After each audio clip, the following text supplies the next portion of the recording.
All right, so today I thought we'd react to some viral gluten-free TikToks. You won't find this bread in any store. Just listen to this. No, you can't just swap out the flour.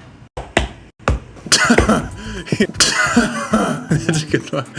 That's a good one. No notes on that. That's just funny. That's true life of a gluten-free person. Toast it up. I would still eat that, honestly, though. That's the thing. This Las Vegas gluten-free keto bakery was attacked by an influencer this week. And so someone made a TikTok about it. It went pretty viral. And then Keith Lee, the popular food TikToker, went and got the food and tested it out because he's in Las Vegas. And, you know, he's awesome. I thought this was really fascinating to see Keith Lee, who's amassed such a following, like 12 million people on TikTok, talk about gluten-free food. I got it. Let's try it and rate it 1 through 10. I spent $43.90. I don't really do the drama, so the only information I got is from the video that I stitched. And Vegas Starfish reached out to me directly and asked me to try it, so here we are. The customer service was amazing. I like how he always talks about the customer service too, and he gives props to the companies. Everything in his bakery is sugar-free and gluten-free, but my sister is gluten intolerant, and I've tried some gluten-free snacks that she's had before, and I like them. I'll show some shots of him trying it. Iced chai latte with almond milk and homemade whipped cream and toffee syrup.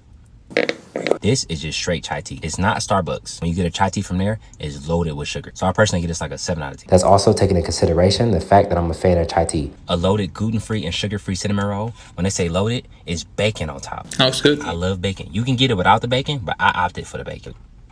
Okay. What?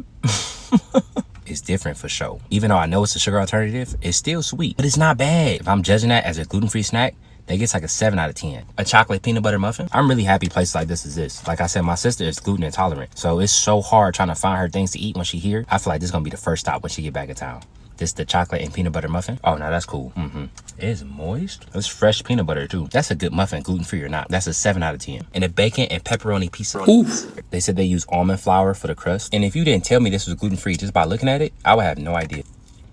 I will be able to tell as soon as I bit into it. It is really soft. Compared to other gluten-free pizzas I've had before, that's like an 8 out of 10. For regular pizza, that's like a 5 out of 10 for me. That's so accurate. Which is still, it's in the middle. Overall, I like this place. He's brutally honest, and he kind of gave everything a pretty solid rating, which I thought was pretty cool. It sounds like that business is probably doing great now from that initial kind of setback. I would like to see him do more gluten-free stuff. That would be cool. Maybe me and Keith Lee could do a gluten-free review. So gluten-free foods that don't taste like apples. Part 1. Yeah, these are really good. I actually never had this before. These are a staple. Yeah. Oh yeah. Oh yeah. She has good taste. Did you know that making your own Cheez-Its is actually really easy? No. Yep, that's right. And it only requires 3 ingredients, or really 5 if you count salt and water. I guess my big takeaway from that is if Cheez-Its are that easy to make, why doesn't Nabisco friggin' make them? I don't want to make these. I don't want to do that, Nabisco. I know it's really easy, but I'm lazy. I don't want to lift a finger. So how about you do it and I'll pay you handsomely. You can charge $2 more a box and we're all gonna buy it. We're just used to it at this point. So make it gluten-free, Nabisco. Do it. And I don't want to ask for like too much, but if you can make it dairy-free too, it'd be cool. I'm vegan and gluten-free, okay?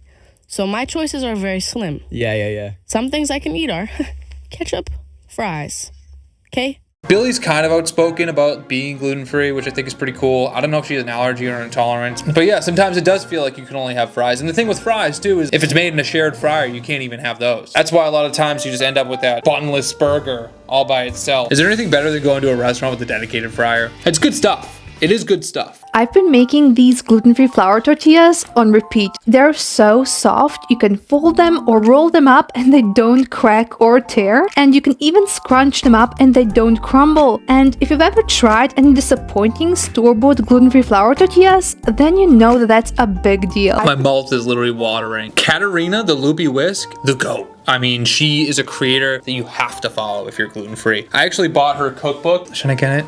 I'll show you. Yeah, so I got her cookbook. It's just another thing though that like, I'm like, am I actually gonna go through the trouble of making this stuff? One day. I'm a big one day guy, you know, with these cookbooks. I got a bunch of them. I've only made one recipe from one of them. It's actually on my YouTube if you wanna watch it. Yeah, a lot of good stuff in there, and she actually talks about the food science behind all of it. It's a really cool book that I haven't read yet. I'm just reading so many other books that it's like, you know. All right, looked all over the internet for a potato cake and couldn't find one, so I decided to make one. After that, I decided to put it back in the oven because it was cold and I don't like cold potatoes. So then when I cut into it, it was surprisingly soft. Look at that. Oh my God, yeah. And then when I tasted it, oh frickin' Lord, it tasted like potatoes. Yep, potatoes. It was super good. I recommend. I love it. I love you. Eat it, please. Every gluten-free person is just salivating because 80% of our diet is potatoes in the first place. And to make a potato cake sounds unbelievable. Really, I would eat that for breakfast, lunch, and dinner. It looks so good. If you like videos like this, tag me in some TikToks and maybe I'll make another one. Subscribe.